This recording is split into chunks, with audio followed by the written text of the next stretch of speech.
At 1 o'clock in the morning, my daughter collapsed at my doorstep. Her eyes were bruised and her lips were split. Sobbing, she confessed, "My husband hit me because of his mistress." I held her in silence. I helped her into the house, and without a word, I put on my police uniform, ready.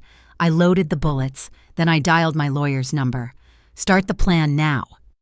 I'm glad you're here. If you're watching this video, give it a like, subscribe to the channel, and tell me in the comments where you're listening to my revenge story from. I want to know how far it has reached. I had just turned off the TV and slumped onto the sofa, my eyes half closed after a long, exhausting shift. Being a cop in this town wasn't always a matter of life and death. But that day, I had to break up a fight at the downtown bar and then write the report until the early hours. My body felt heavy. I just wanted to sleep deeply.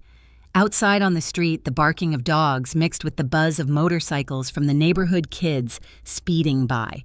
It was already 1 o'clock in the morning, but the neighborhood refused to sleep. I figured the guys were on the corner smoking and drinking some beers like every night. I closed my eyes, trying to ignore the noises so my head could rest.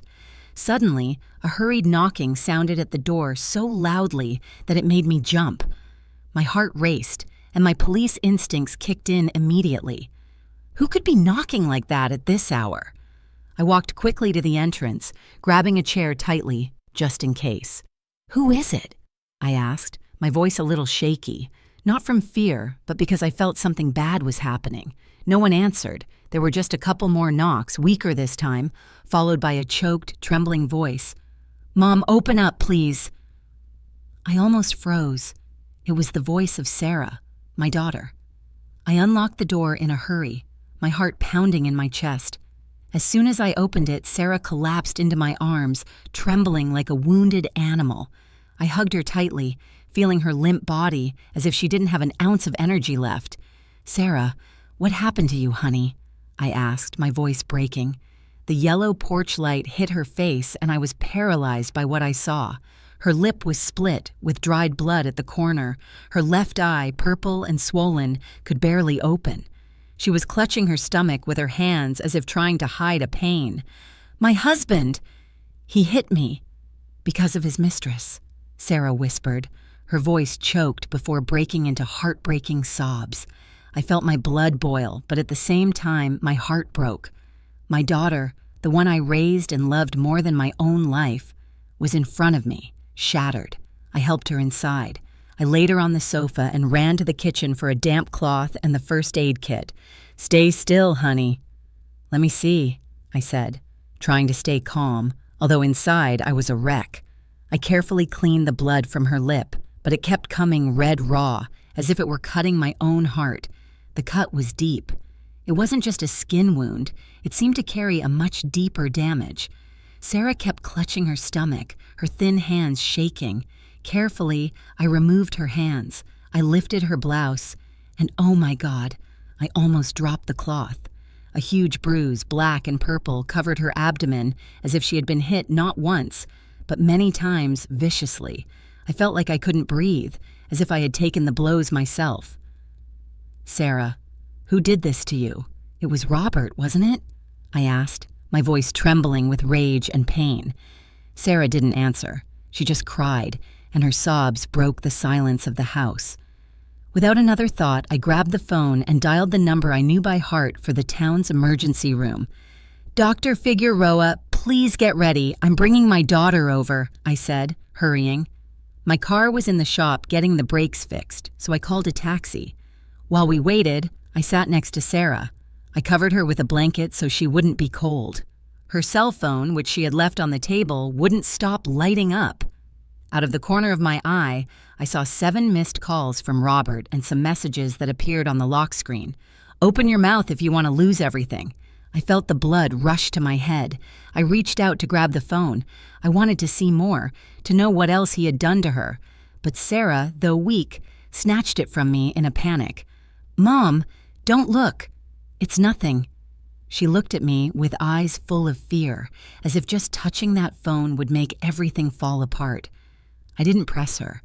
I just squeezed her hand to calm her down. "I'm here, honey.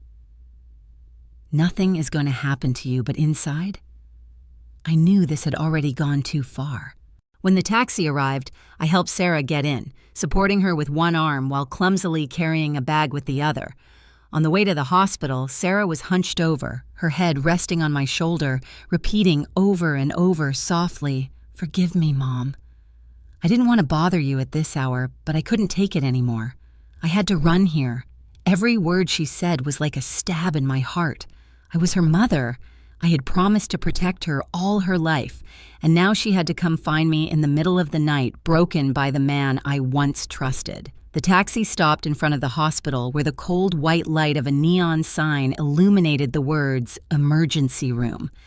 I helped Sarah get out, my daughter who could barely stand. Her body was still shaking, and she was clutching her stomach as if holding on to her last bit of strength. I squeezed her hand, trying to hide how my own heart was racing. "I'm here." "Don't be afraid," I whispered, though I was terrified too. Dr. Leticia Figueroa, who was on duty, was already waiting for us at the door. She looked at Sarah, then at me with a worried expression, but said nothing. She just motioned for a nurse to take my daughter to an examination room. I followed, my feet feeling as heavy as lead. When the nurse took off Sarah's thin jacket, I almost gasped. Besides the bruises on her face, her shoulders and wrists were covered in marks of cruelty, purple and reddish bruises like silent accusations. I stood there motionless, holding on to the edge of a table, containing the rage that was burning inside me. What did this bastard do to you? I thought, but I didn't dare say it out loud for fear that Sarah would start crying again. Dr. Figueroa carefully noted each injury, her face serious. "We need to do an X-ray to see if she has any fractured ribs," she said, her voice grave but firm. I nodded without saying anything, just watching Sarah lie there, her eyes closed as if trying to escape reality. While I waited for the results, I went down to reception to sign her treatment papers and pay a deposit. My cell phone wouldn't stop vibrating. An unknown number appeared on the screen. I recognized it immediately. If someone was calling at this hour, right after Sarah arrived at my house, it could only be Robert. Rage surged through me, and I hung up without even answering. He didn't deserve to talk to me, not after what he had done. When I returned to the room, Sarah had fallen into a light sleep, probably from exhaustion. I pulled the blanket up with my hands, still shaking. Seeing her face, I remembered the Sarah from before, the cheerful little girl who used to run after me in the yard, shouting, "Mom, look at me!" Now that smile was gone, replaced by wounds and fear. I sat by the bed, watching her sleep, my heart in pieces. I was her mother. I had promised to protect her, and I had let her fall into the hands of a guy like Robert. I blamed myself, but at the same time, a flame of determination began to burn within me. I couldn't let my daughter continue to suffer.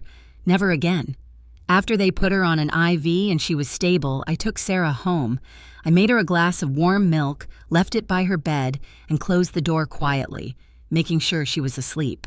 It was almost dawn. A faint light filtered through the window. I went out to the porch to tidy up a bit, and I saw Miss Camila, the neighbor across the street, sweeping her yard.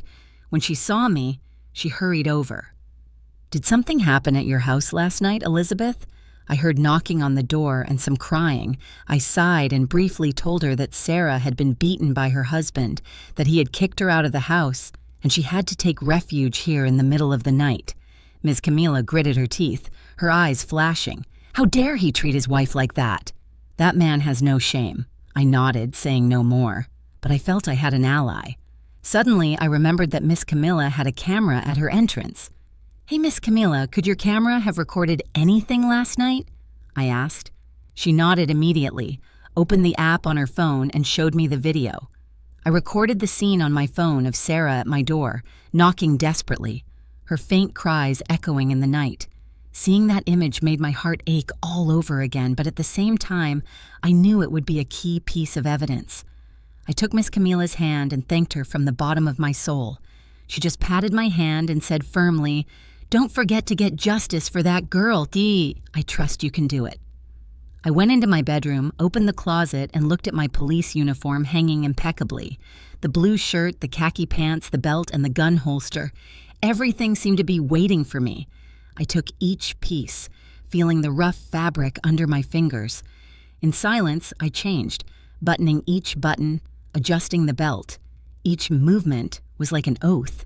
I was not only Sarah's mother, I was also a police officer, and I would use everything I had to protect her. When I finished, I picked up the phone and dialed James Ellison, the family lawyer. His voice sounded sleepy on the other end. "Hello?" I was brief. "James, start the plan right now." He was silent for a moment, then asked, "Elizabeth, are you sure?" I answered without a second of hesitation. "Completely." "Get ready," I hung up and went to the living room. I took my digital camera out of a drawer. I approached the bed where Sarah was sleeping, carefully removed the blanket, and started photographing each of her injuries. The split lip, the bruised eye, the bruise on her stomach. Every time the flash went off, I felt I was not only documenting the physical wounds, but also the deep damage to her soul. When I finished, I sat at the dining room table and spread out all the papers and the USB drive with the video from Miss Camilla's house. I connected the drive to my laptop and carefully backed everything up. Sitting there watching the screen light up, I knew that from that moment on, there was no turning back. I had entered a war not just for Sarah, but for the justice I had sworn to uphold. By the time I finished backing up the video from Miss Camilla's camera, the clock read 8 in the morning. Sarah was still fast asleep in bed, her face swollen, and her lips dry and cracked as if she couldn't escape the pain even in her dreams. I quietly went into the kitchen and made a bowl of chicken soup. The smell of onion and herbs filled the air. I brought the tray to her bed and woke her up gently. She opened her eyes, her gaze tired, and was surprised to see me there dressed in my police uniform. "Mom," she murmured, then shook her head. "I'm not hungry." I sat beside her, trying to make my voice as gentle as possible. "To be strong and move forward, you have to eat." Sarah looked at me, her eyes watery, and reluctantly took the spoon, swallowing with difficulty. Seeing her like this squeezed my heart. Just a few years ago, Sarah was a radiant young woman, always smiling, filling the house with joy. Now she was here, broken, a shadow of her former self. I decided to take her back to the hospital for another checkup. The bruise on her stomach worried me. Dr. Leticia Figueroa received us in the emergency room, her face serious but without saying much. She ordered a CT scan to make sure there was no internal bleeding. While we waited for the results, I sat in the waiting room, took out my laptop, and connected the USB drive. The video appeared on the screen. At 1:02 in the morning, Sarah was at my front door, knocking desperately, her muffled sobs echoing through the microphone. Seeing that image made my heart ache again, as if I were reliving that night. I copied the video to an external hard drive, password protected it, taking care of every detail. I knew what I was doing was not just to protect Sarah, but to build a wall of evidence against Robert. Just then, Sarah's cell phone rang. The screen read, "Robert Mendes." I felt my heart stop. I grabbed the phone before Sarah could react and turned it off immediately. Sarah looked at me terrified. "Mom, if he finds out I talked, he won't leave me alone." Her voice trembled as if the mere mention of his name plunged her into darkness. I squeezed her hand tightly, trying to calm her. "I'm here, sweetheart." "Nothing is going to happen to you," but I said no more. I just looked at the clock in silence. It was almost 10 o'clock in the morning. I took the SIM card out of Sarah's phone and put in another one I had ready. I didn't want him to find her. I didn't want him to have the chance to threaten her again. The CT scan results came back a few minutes later, confirming that Sarah had several severe soft tissue contusions, but luckily, no internal bleeding. I let out a breath, but the relief was momentary. The wounds on Sarah's body would heal, but the ones in her soul I knew would need much more time. I took her home and called James Ellison, the lawyer. "I have the medical records and the video from the neighbor's camera," I told him bluntly. He scheduled a meeting at his office in the afternoon to gather the evidence. Meanwhile, Ms. Camilla came over with a pot of still hot chicken broth. "This is for Sarah to get her strength back," she said with her warm voice. "If you need a witness, count on me." I looked at her, feeling her sincere support, and my heart felt a little stronger. In the afternoon, Sarah tried to rest, but she would wake up startled from nightmares. I sat by her side, trying to calm her, but she just babbled fearfully. Robert pushed me, and Denise was in a corner mocking me. Hearing that, I felt the blood rush to my head. "Who is Denise?" I asked, my voice shaking with rage. Sarah told me in a weak voice that Denise was Robert's mistress, that she had come to their house several times, shamelessly showing off, provoking Robert to take it out on her. Her story was like a knife in my heart. I had eaten at the same table as Robert. I had thought he was a decent man who would take care of my daughter, and now it turned out he was not only cheating on her, but letting another woman humiliate her in her own home. Sitting by the bed, I took out my cell phone and took close-up pictures of the bruises on Sarah's wrists, including the watch to show the exact time. With every picture I took, I felt I was not only documenting the physical wounds, but also the pain my daughter carried. I knew these photos would be evidence, but they were also a reminder of what I had to do to protect her. In the afternoon, I took Sarah to James's office with a portfolio containing all the evidence I had gathered. He opened it and laid everything on the table. The photos of the injuries, the medical report, and the video on the USB. James nodded, his voice firm.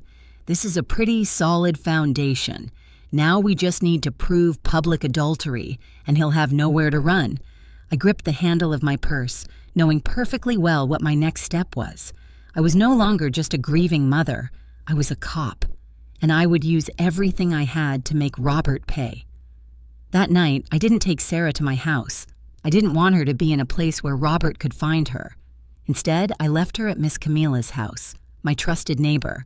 She opened her doors for her to stay the night and promised to keep a close eye on her. I returned home alone, my heart heavy. I took off my police uniform and put on an old jacket and jeans, trying to look like an ordinary person and not an officer looking for evidence. I took the digital camera out of the drawer, checked the battery and memory card, and left in my old car. Every turn of the tires reminded me that I was entering a war, not just for Sarah, but for the justice I had sworn to uphold. I parked the car in a dark alley near the Arches Bar, the place Sarah had told me Robert frequented. The neon light from the place lit up a piece of the street. I sat in the car, hunched down, camera in hand, waiting. Around 8 p.m., Robert's silver truck appeared, its headlights sweeping the alley. My heart raced, but I remained calm and turned on the camera. Ready. A few minutes later, a woman came out from the corner. She was wearing a tight red dress, her lips painted a deep color, and a cigarette in her hand. She walked with provocative confidence. I recognized her immediately. It was Denise Salgado, the woman Sarah had told me about, Robert's mistress, the one who had made my daughter suffer. Robert turned off the engine, got out, and opened the door for Denise, wrapping his arm around her waist with familiarity. Seeing him, I felt my blood boil. He, the one who had sat down to eat at my house, the one who had called me mother-in-law, was now embracing another woman while my daughter was in a bed full of bruises. I snapped picture after picture.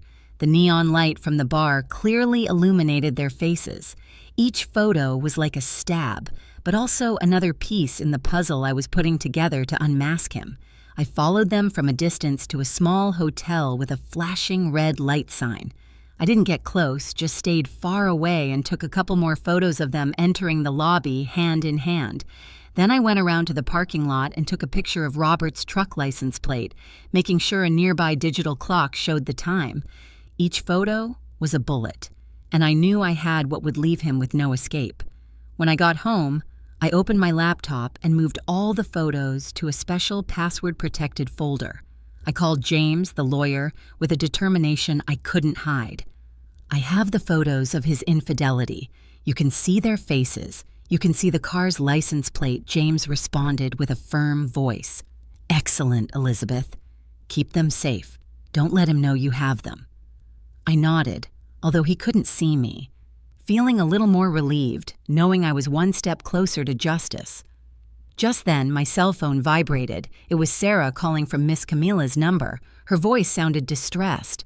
"Mom, he just called a friend of mine to ask where I am." When she told him she didn't know, he threatened her too. I'm so scared. Hearing Sarah, I felt my heart shrink. My daughter, even though she had escaped Robert, was still tormented by his threats. I reassured her. You stay calm. Stay at Miss Camilla's house. I have him under surveillance. But inside, I knew I had to act faster before he found a way to hurt Sarah again. I immediately contacted Commander Rosales, a trusted colleague at the station. I presented him with all the evidence I had gathered, the video from Ms. Camilla, Sarah's medical history, and the photos of the infidelity. I need you to send a patrol to watch the neighborhood, especially Ms. Camilla's house, I said, my voice hard. Rosales agreed without hesitation, but not without warning me first. Elizabeth, what you're doing is very dangerous, but if you have enough evidence, I'm sure you'll win. I thanked him and gave him a copy of the infidelity photos in case something happened to me. That night, I couldn't sleep a wink. I sat at the dining room table, organizing all the data into files, proof of the injuries, the camera video, and the photos of the infidelity. Each file was like an accusation, one more step to bring Robert to light. But in my heart, I couldn't shake the pain. I had once considered him a son. I had believed he would protect Sarah. And now, not only had he betrayed her, but he had dared to raise a hand to her and threaten her, all for another woman. That pain, like a deep cut, hurt me every time I thought about Sarah's bruises. The next morning, I took Sarah to Aeneas Quiroga, a psychologist James had recommended. Sarah needed help to overcome the trauma of the days of abuse. I stayed in the waiting room, my heart heavy, watching my daughter walk into the office. Walking slowly with her shoulders slumped was like a stone in my chest.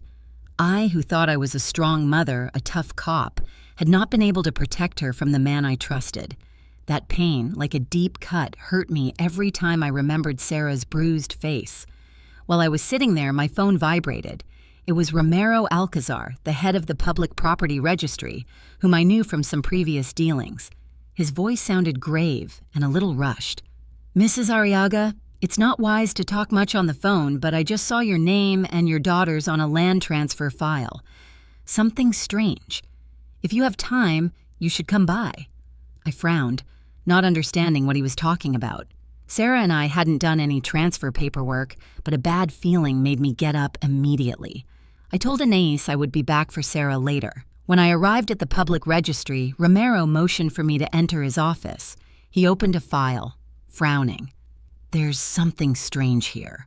This land was transferred to a Denise Salgado last week, but since you didn't call me to confirm, I found it odd. I froze. I felt my blood run cold. It can't be, I exclaimed, my voice choked. Sarah and I never signed anything.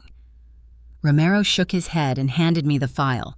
The signatures are here with your name and your daughter's, and the transaction is already filed. I took the paper and saw shaky signatures that looked nothing like ours. I immediately asked, who came to deliver these papers? Romero replied in a low voice.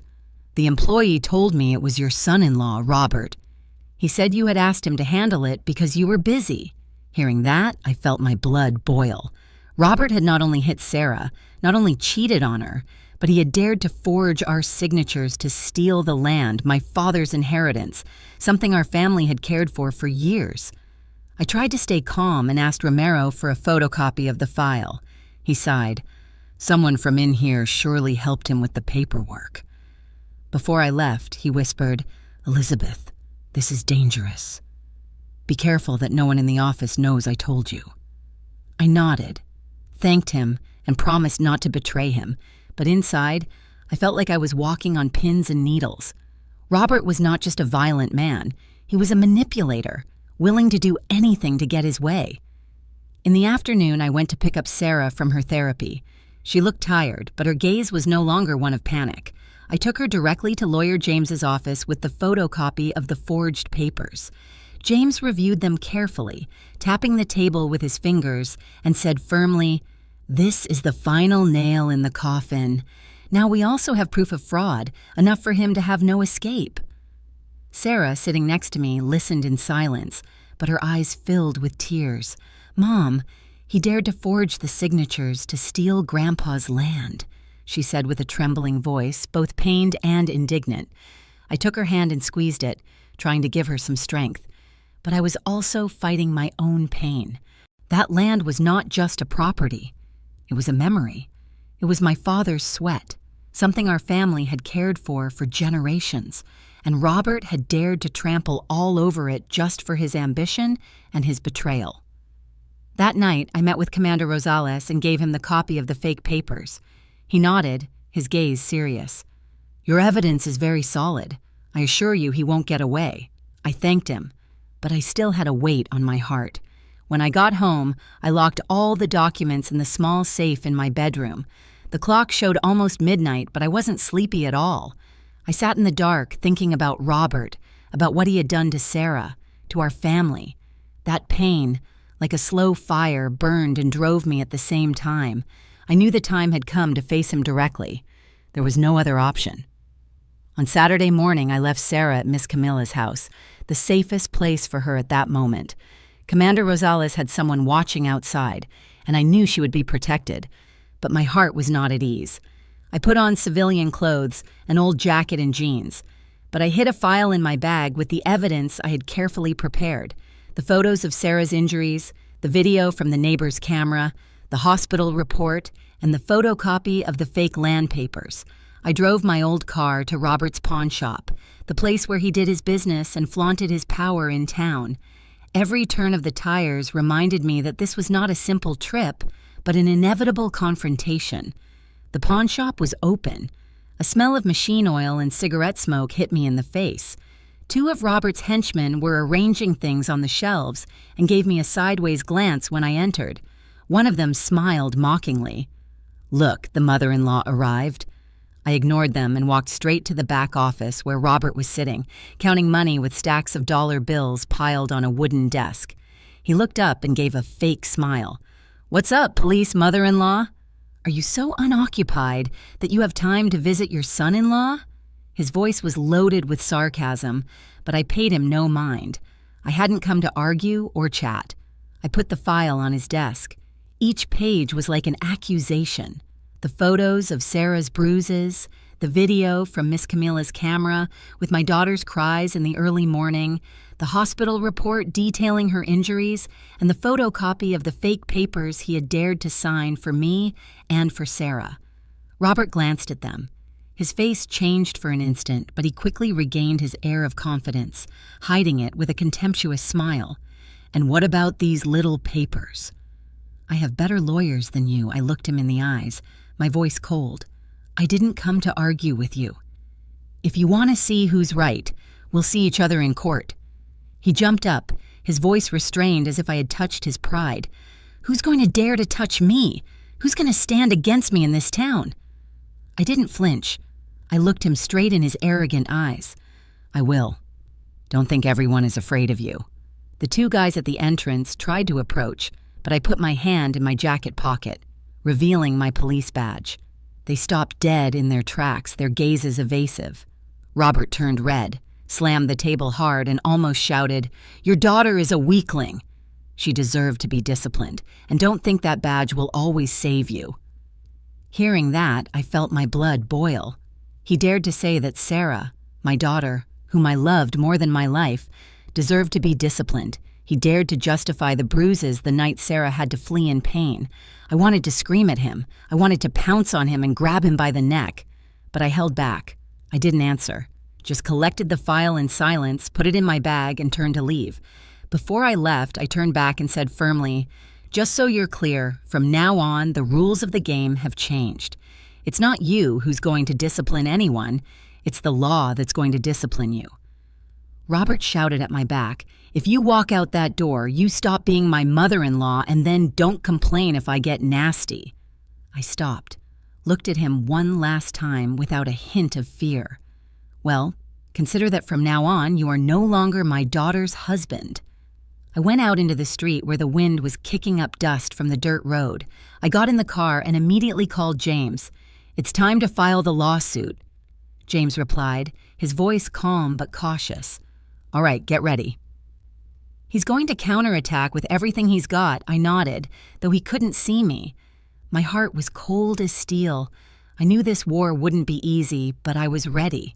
A few days after my confrontation with Robert at the pawn shop, Rumors started spreading through the neighborhood like wildfire. Early in the morning, I went to the market for some vegetables, trying to act normal, but the whispers reached my ears.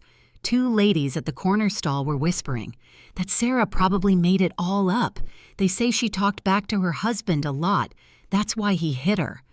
I walked past them, and they fell silent, but their gazes followed me as if I were the one causing trouble.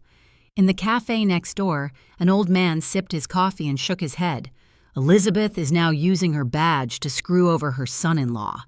Hearing that felt like a dagger in my chest. These people who greeted me every morning, who smiled at Sarah when she was a child, now so easily believed Robert's lies. I lowered my head and quickened my pace, trying not to let them see my eyes welling up with tears. At noon, James called me to his office. He placed a stack of papers in front of me, his voice grave. Robert just hired Hector Valdivia, a lawyer from Mexico City. He filed a counter. He says Sarah made everything up to extort him, and that you're abusing your authority as a police officer. I took the lawsuit. I saw Valdivia's signature in blue ink, still fresh. The words on the paper were like direct accusations against Sarah and me, as if we were the bad guys, the ones trying to ruin Robert's life. Sarah, sitting next to me, turned pale and said with a trembling voice, "Mom, he wants to make me out to be a liar." Seeing her, I felt my heart clench. Sarah, my sweet daughter, now had to endure not only the bruises on her body, but also the slander of the man she once loved. I took her hand and squeezed it, trying to give her some strength. But inside, I felt an indescribable pain. I had thought this town, where I was born and raised, would be on our side, but now it seemed the whole world was turning its back on us. In the afternoon, I took Sarah to Miss Camilla's house. As we passed through an alley, I saw Robert's two henchmen standing there smoking, staring at us. One of them lifted his chin and said sarcastically, "Be careful." "People around here believe Robert more than you," I didn't answer. I just squeezed Sarah's hand and got her into the house. But those words were like stones thrown at my heart, making me feel more alone than ever. I immediately called Rosales to inform him of the threat. He promised to reinforce patrols at night, but his voice also sounded worried. "Elizabeth, be careful. That guy is trying everything to turn the situation around." I nodded and thanked him, but inside I knew I was walking a very dangerous path. That night, I went to the corner store to buy something to eat. The owner, an acquaintance of many years, took me to a corner and whispered, "Elizabeth, be careful. People are saying all over that you made everything up to take the land from your son-in-law." Hearing that, a chill ran down my spine. The people who had been my neighbors, with whom I had shared stories, now believed I was a schemer. I thanked her, tried to smile, but as I left the store, I felt the world caving in on me. When I got home, I found an unmarked envelope slipped under the door with a note in scribbled handwriting. "Shut up or you'll lose your daughter." I took the paper. My hands trembled, but not from fear. I was furious.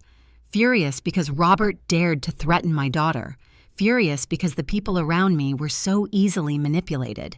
I carefully filed the note in the evidence file, knowing it would be another piece to unmask him. Late at night, I had an emergency meeting with James at his office. He saw the threatening note and nodded slightly. "Good. The dirtier he plays, the more he tangles himself up, but public opinion is on his side. We need a strong blow to change things, and the only one who can do that is Denise." Hearing James mention Denise, I felt a small light of hope ignite in the darkness. Denise, Robert's mistress, could be the key to turning the situation around. But at the same time, I knew bringing her to our side wouldn't be easy. I stood there in the dim light of the office, thinking about Sarah, about the bruises on her body, about the lies that were suffocating us. That pain, like a slow fire, burned and drove me at the same time. I was not going to let Robert win. I was not going to let his lies hide the truth. The day after the tense confrontation at the pawn shop, I found out Denise used to frequent a small bar at the end of Hidalgo Street. I knew it was my chance to change the course of the game, to turn the tables on the hand Robert thought he had won. I put on a baggy jacket and a cap, trying to go unnoticed. When I entered the place, Ranchera music was blasting. Cigarette smoke hung in the air and the smell of beer and tequila mixed in the atmosphere. I chose a table in a dark corner, sat down, and kept my eyes on the door. I didn't want to be recognized. I didn't want any of Robert's people to see me before I could talk to Denise. Around 10 p.m., she appeared. In a short, tight dress, her lips painted a deep red and a cocktail in her hand, she walked with a confidence that seemed forced. I looked at her and felt a mix of anger and pity. This was the woman who had contributed to my daughter's suffering, but at the same time, I knew she was also just a pawn in Robert's game. I took a deep breath, got up, and sat across from her. Denise raised an eyebrow, her voice defensive. "And who are you?" I didn't answer right away, just placed an envelope on the table in silence. Inside was a copy of the fake land papers Robert had schemed, along with a bank statement for Denise full of accumulated debts and the risk of foreclosure. I looked her in the eyes and said sharply, "I'm Robert's mother-in-law. If you stay on his side, you'll go down with him, but if you cooperate, you'll save yourself." Denise let out a mocking laugh, but it vanished from her face as soon as she opened the envelope and saw the papers. She turned pale. Her gaze faltered as she saw the forged signature on the transfer and the red numbers of her debts. I continued in a cold but firm voice. "The police commander already knows everything. As soon as the trial starts, you'll be called to testify for fraud, and you could even face a serious sentence. Is that what you want?" Denise was quiet for a long time. The hand holding her cocktail was trembling. She downed her drink in one gulp, as if to give herself courage, and then said in a shaky voice, "Robert promised me he'd give me a share of the land. He said everything would be fine, that I would have it all, but now I understand he just used me." Hearing her, I felt a bit of pity. Denise, though misguided, was another victim of Robert's manipulation, but I didn't let my emotions get the best of me. I looked at her intently. "You have one last chance to get out of this clean. Tell the truth at the trial. I will take that into account." Just then, the bar door swung open, and Robert's two henchmen walked in. They looked around, and their eyes locked on me, sitting with Denise.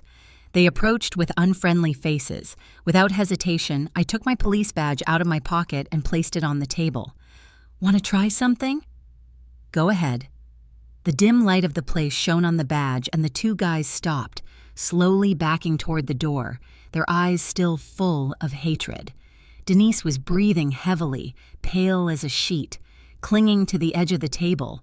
I looked at her and said in a grave but determined voice, "See? Robert can't protect you. He's only going to drag you down with him." Denise bit her lip. Her eyes were torn between fear and determination. Finally, she nodded. "Okay, I'll testify, but you have to promise me I'll be safe." I didn't promise much. I just nodded. "If you do the right thing, I'll do everything I can." I immediately called Rosales, told him the situation, and asked him to get a secure apartment on the outskirts for Denise to hide in. Leaving the bar, I walked down the cold, dark street, the wind making me shiver. But inside, I felt a great relief. I knew the battle had turned. Robert had just lost his most important piece. The morning of the trial, I woke up at 5 when the sky was still dark. I went to the kitchen and made a light chicken broth. The gentle aroma seemed to want to calm the tension that filled the house. I brought the tray to the bed where Sarah was still sleeping. Seeing her there, her face still a little swollen and her lips dry, squeezed my heart. I woke her gently, whispering, "Eat something, honey, so you'll have strength." Sarah opened her eyes, her gaze tired, but she nodded and sat up slowly. I helped her put on a long, light blue dress and put a thin scarf around her neck to cover the bruise that was still visible. I fixed her hair and said softly, "You don't have to hang your head anymore." Sarah looked at me, her eyes watery, but she didn't say anything. She just took my hand as if it were the only way to feel safe. Outside the house, Commander Rosales was already waiting for us with a patrol car. He greeted me with a nod. His look was serious but warm. "I've arranged an escort, Elizabeth. Everything will be fine today," he said. I thanked him, feeling a bit of relief knowing I wasn't alone. On the way to the courthouse, I saw the town's people gathered in the square, whispering. Some looked at us with curiosity. Others nodded slightly as if in support, but there were also those who shook their heads with mistrust. The rumors Robert had spread still hung in the air, and I knew that today's battle was not just against him, but to reclaim the truth. Arriving at the courthouse entrance, I saw Robert.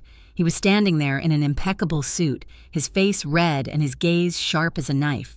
Beside him, the lawyer, Valdivia, seemed calm, but I knew he was tense. Denise was there too, standing far from Robert, her arms crossed and her gaze distant. Seeing her, I remembered the night at the bar when I convinced her to switch sides, and I felt a spark of hope. But I knew today wouldn't be easy. I took Sarah's hand and led her into the courtroom. Inside, the place was packed. The old wooden benches creaked as people settled in. I saw Miss Camilla in the back row. She nodded at me encouragingly, as if to say she would always be there supporting us. Judge Arturo Cervantes entered, and the whole room stood up. The air felt thick. The only sound was the whir of the ceiling fan, like the heartbeat of the room. Lawyer James began. His voice was deep and confident. He presented the case. Each piece of evidence was laid out before the court. The photos of Sarah's injuries, Dr. Figueroa's report detailing the lesions, the video from Mr. Camilla's camera that recorded Sarah's cries in the early morning, and the copy of the forged land papers that Romero Alcazar had provided us. When James projected the video on the screen, Sarah's knocks on the door and her faint sobs filled the room. I heard murmurs among the people. Some were wiping their eyes. I looked at Sarah beside me. Her hands were shaking and her head was bowed. I put a hand on her shoulder and squeezed it gently as if to tell her I was still there, that I would always be there. Lawyer Valdivia rose to rebut. His voice was sharp. Sarah invented everything to extort my client. Elizabeth Arriaga abused her authority as a police officer to coerce and slander. Those words were like daggers in my heart. I wanted to jump up to scream that he was lying, that Sarah's bruises were not an invention. But James signaled for me to calm down. He presented Robert's threatening messages, which were clearly visible on the big screen. "Shut up if you don't want to be replaced." The room fell silent. Sarah bowed her head. Her hands trembled more violently, and I knew she was remembering the month she lived in fear. I squeezed her shoulder, trying to give her some of my strength. Then it was Denise's turn. She took the stand, trembling, her gaze hesitant. "Robert promised to give me a share of the land," she said, her voice shaky but clear. "He pressured me to accept the transfer papers, saying everything was arranged, but the truth is, he forged his wife's signature to steal the land from her." Robert jumped up, shouting, "You betrayed me!" The court guards had to force him to sit down while Judge Cervantes said sternly, "Order or I will have you removed from the courtroom." Denise bowed her head but continued to testify. Each word was like a hammer shattering Robert's lies. Seeing her, I felt a little relief, but I couldn't help the pain in my heart. Denise had been part of Sarah's suffering, but now she had chosen to be on the side of the truth. When it was my turn, I took the stand and swore before the court. I looked directly at the people, my voice firm. "I am a police officer, but today I am here as a mother. I will not allow anyone, not even my son-in-law, to destroy my daughter and mock the law." I pointed at Robert without a trace of fear in my eyes. That man is not a husband. He is not a father. He is just an abuser and a liar. The whole room murmured. Some of the people who had believed in Robert looked at each other, confused. I saw Miss Camilla's gaze. She nodded as if telling me I had done the right thing. Finally, Judge Cervantes stood up to read the verdict. His voice was grave and clear, but I didn't hear every word. I only knew that he issued a protection order for Sarah, froze all of Robert's assets, nullified the land transfer, and sent the case to the district attorney's office to investigate the crimes of usury and domestic violence. A roar of murmurs filled the room. Robert slumped in his chair, his face pale, as if all his strength had vanished. Valdivia remained silent, taking off his glasses to wipe away the sweat.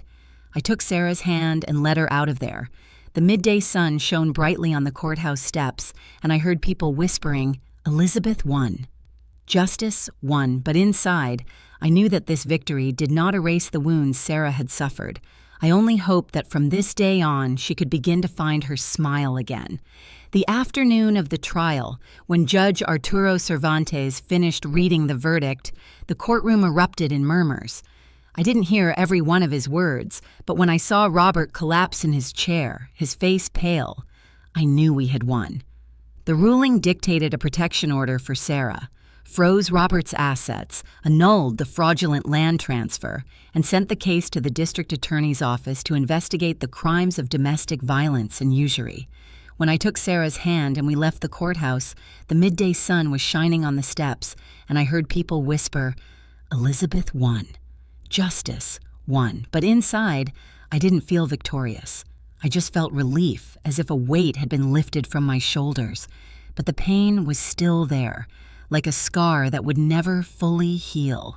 That same afternoon, the police went to Robert's pawn shop to arrest him. People crowded the street to watch. Some whistled at him, others shouted insults to his face. I wasn't there.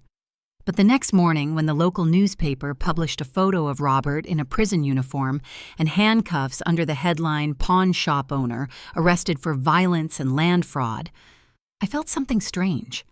It wasn't joy. It was a kind of liberation. He who had sat at my table, who had called me mother-in-law, was now paying for what he had done. But that feeling was quickly replaced by sadness. I had trusted him. I had thought he would take care of Sarah. The pain of being betrayed by a family member, like a slow burn, still seared inside me. Denise disappeared from town a few days after the trial. It was rumored she had gone to Monterey to look for work to start over. I didn't blame her.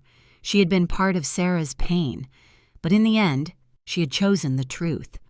Robert's two henchmen, the ones who called themselves Los Chamucos, were also arrested for witness tampering. The neighborhood suddenly felt calmer. There were no more hateful glares or silent threats, but I knew that the wounds Robert had left on Sarah and me wouldn't disappear so easily. Sarah moved in with me permanently. The first few days, she could barely sleep. She would wake up startled every night, sweating, screaming, "Mom, he's coming." In those moments, I would sit by her side, take her hand, and whisper, "It's okay, honey. You're safe now."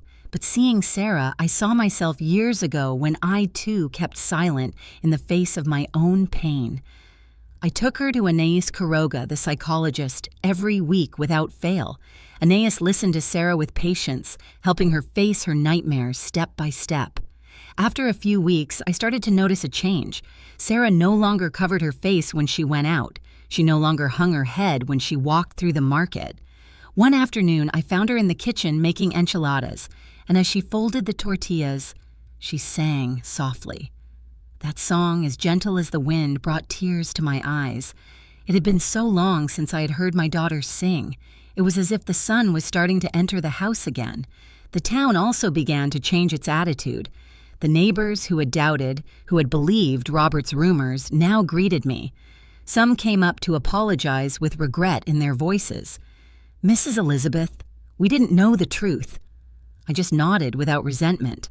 I understood that Robert's lies had been convincing, and not everyone had the courage to stand up to someone like him. Miss Camilla came to visit with a tray of sweet bread, and she hugged Sarah tightly. "You turned out stronger than your mother in her day." Seeing them laugh together warmed my heart, as if people's kindness still existed despite the dark days. I continued my work at the station. Every daily patrol was a reminder of my duty.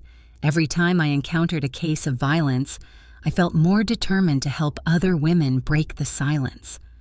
Once I found a young girl crying outside the station, her eyes red, clutching her purse. I sat next to her and said in a soft voice, "You're not alone. My mother lived it. My daughter lived it. And I too stayed silent once. But today I know that silence only feeds the monster." The girl looked at me. The tears were still streaming, but there was a new glint in her eyes. I knew I couldn't erase her pain, but at least I could show her that someone was willing to listen. A few months later, Sarah felt strong enough to go back to work. She got a job in an accounting office in the town center. That night, she came home late, opening the door with a radiant smile. "Mom, I got the job." I stood up and hugged her with all my might, and we both cried. They weren't tears of pain, but of joy, of liberation. Seeing Sarah there, Smiling like the sun reminded me of the little girl who used to run after me in the yard, shouting, "Mom, look at me!" I knew the wounds in her heart were still there, but she was learning to move on, to find herself again. That night, I sat on the porch. The wind was blowing coolly. I remembered the night Sarah collapsed at my door, her face covered in bruises, telling me in a trembling voice what Robert had done to her. I remembered the months of struggle, the sleepless nights, the moments I thought I would break under the lies and mistrust of the entire town. But then I looked at Sarah's smile today and thought, justice is sometimes slow, but when it comes, it can give you back your breath, your laughter, and even your future. I took a sip of my coffee. It was cold now, but I felt a peace in my heart that I hadn't felt in a long time. Sarah had come back, and I thought I carried the scars of the past and had found a reason to keep fighting, not just for my daughter, but for all the women who need someone to stand up for them. The story we tell is fictional, but it is based on some real events. The names and places have been changed to protect the identities of those involved. We don't tell this to judge, but in the hope that someone will listen and stop to think. How many mothers are suffering in silence inside their own homes? I'm genuinely curious. If it were you in my place, what would you do? Would you choose to be silent to keep the peace? Or would you dare to face it all to get your voice back? I want to know what you think, because every story is a candle that can light someone else's path. God always blesses us, and I firmly believe that courage leads us to better days. Meanwhile, on the end screen, I leave you with two of the channel's most beloved stories. I assure you they will surprise you. Thank you for staying until the end.